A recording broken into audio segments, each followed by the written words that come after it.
Hi friends, ஒரு அருமையான பாய் விட்டு பிரான் பிரியாணி எப்படி பண்ணலான்னு பார்க்கலாமா? 1/2 கிலோ இறால் எடுத்துக்கலாம் சுத்தம் பண்ணி.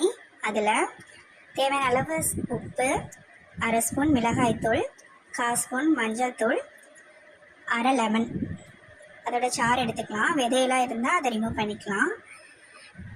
நம்ம பிரியாணி செய்கிறதுக்கு 1/2 மணி நேரத்துலேருந்து 1 மணி நேரத்துக்கு முன்னாடியே நம்ம இந்த மாதிரி மசாலா தடவி இறாலை ஊற வச்சிட்டோம்னா சூப்பராக இருக்கும் இறாலோட டேஸ்ட்டும் பிரியாணியில். இதில் 1/4 ஸ்பூன் கலர் பவுடர் ஆட் பண்ணிக்கலாம், கேசரி பவுடர். மல்லி புதினா கொஞ்சம் சேர்த்து நார்மலாக நல்லா ஒரு மிக்ஸ் கொடுத்து இது கூட நம்ம தயிர், இஞ்சி பூண்டு பேஸ்ட் சேர்த்துக்கலாம். நான் ஒரு ஸ்பூன் இஞ்சி பூண்டு பேஸ்ட்டு சேர்த்துக்கிறேன்.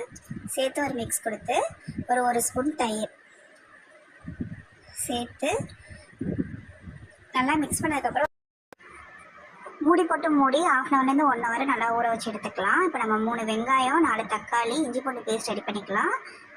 பிரியாணியோட எக்ஸ்ட்ரா டேஸ்ட்டுக்கு 3 ஏலக்காய், 3 கிராம்பு, ஒரு துண்டு பட்டை, ஒரு 1.5 வெங்காயத்தை நம்ம அரைச்சி சேர்த்துக்க போகிறோம். இப்படி அரைச்சி சேர்க்கும் போது டேஸ்ட்டு சூப்பராக இருக்கும். இப்போ கடாயை அடுப்பில் வச்சு 2 ஸ்பூன் ஆயில், 1 ஸ்பூன் நெய் சேர்த்து ஒரு பட்டை, 2 கிராம்பு, 2 ஏலக்காய், ஒரு 1.5 வெங்காயம். நம்ம 1.5 வெங்காயம் அரைச்சி வச்சுருக்கோம். இது 1.5 வெங்காயம் கட் பண்ணி இதில் சேர்த்துக்கலாம்.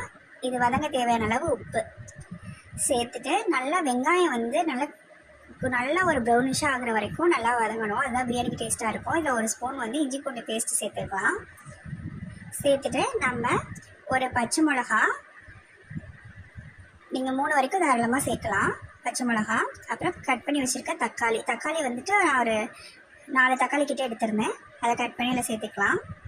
சேர்த்து தக்காளியை நல்லா வதங்குற அளவுக்கு நம்ம ஒரு மூடி போட்டு தக்காளியை நல்லா வேக வச்சு எடுத்துக்கலாம். தக்காளி நல்லா மசிச்சு வரட்டும்.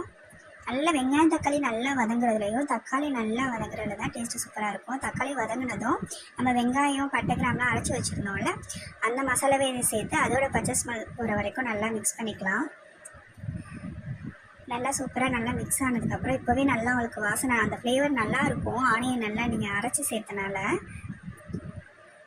இதுக்கப்புறம் நம்ம ஒரு 1/2 ஸ்பூன் மிளகாய்த்தூள், கொஞ்சோண்டு கரம் மசாலா தூள் ஒரு 1/2 ஸ்பூன், பிரியாணி மசாலா கொஞ்சம் 1/2 ஸ்பூன். இது நீங்கள் 2 தூளுமே இருந்தால் சேர்த்துக்கோங்க, இல்லைனா கூட டேஸ்ட்டு சூப்பராக தான் இருக்கும். நான் இருந்தனால நான் சேர்த்துருந்தேன்.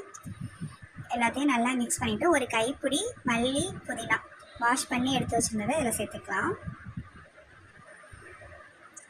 நல்லா சேர்த்துட்டு இதுக்கப்புறம் ஒரு 2 ஸ்பூன் தயிர்